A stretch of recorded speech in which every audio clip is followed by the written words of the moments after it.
Hi friends, movie lover की एक और एपिसोड में आपका स्वागत है। आज हम लोग रिव्यू करेंगे बैड एस बॉलीवुड। शाहरुख खान के बेटे एज ए डेब्यू डायरेक्टर पहली वेब सीरीज नेटफ्लिक्स पे आ गई है। सीरीज की अगर मैं एक लाइन में तारीफ करूं तो एंटरटेनमेंट एंटरटेनमेंट एंटरटेनमेंट।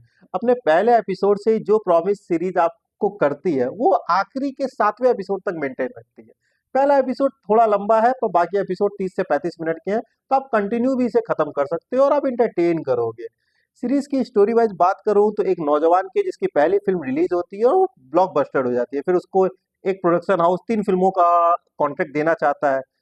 उसी समय उसे करण जौहर की भी फिल्म का ऑफर आ जाता है। तो अब वो इसे पकड़े कि उसे पकड़े, इस बीच में थोड़ी सी मिसअंडरस्टैंडिंग भी होती है।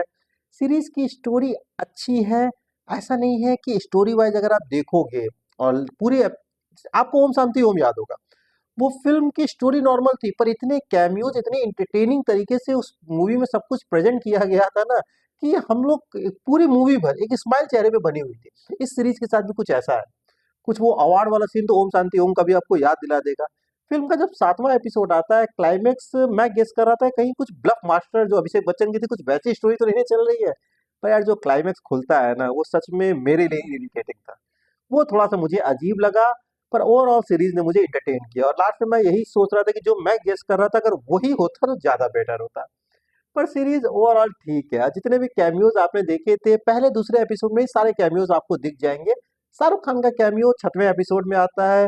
कुछ कैमियोज़ हिडन भी हैं और वो अच्छे हैं। वो जब सीरीज़ में आते हैं तो आप सरप्राइज़ भी हो जाते हो।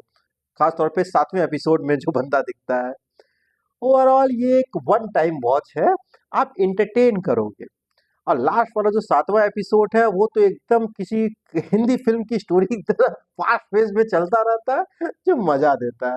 और बॉबी देओल नेगेटिव रोल तो मैं उन्हें नहीं कहूँगा, पर थोड़ा-थोड़ा नेगेटिव नेगेटिव सेट वाला कैरेक्टर है उनका फ़िल्म में। करण जौहर जैसे हैं वैसा ही अपने आप को प्रेज़ेंट किया है।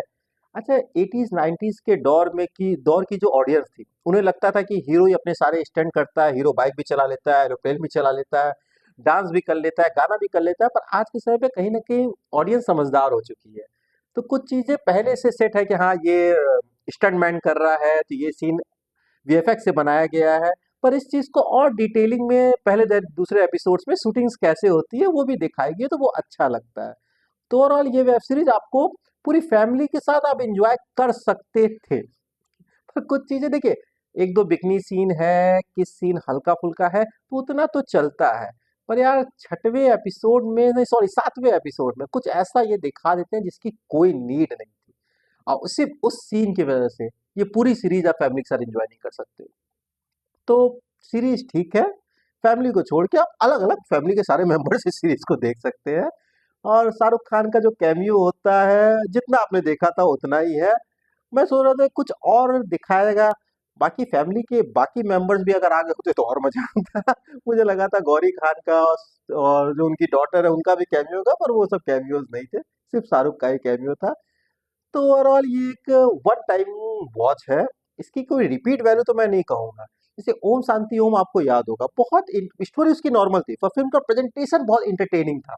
और उस फिल्म के कैमियोज, आदमी एक हीरो से नजर हट रही थी तब से कोई और आ जा रहा था, तो उसी में इंसान खो के रह गया, स्टोरी पर उतना ध्यान ही नहीं आता। तो कुछ ऐसा ही इसके साथ भी है। कुछ कुछ कैमियोज, स्टोरी तो नॉर्मल चलती रहती है पर कैमियोज बीच बीच में आते रहते हैं जो आपको एंटरटेन करते रहते हैं। तो मैं इसके लिए आर्यन खान को गुड लक कहूंगा, और मैं चाहूंगा आगे भी इस तरह से कुछ बढ़िया वेब मूवीज, बढ़िया वेब सीरीज वो डायरेक्ट करते रहें। Okay friends, thank you.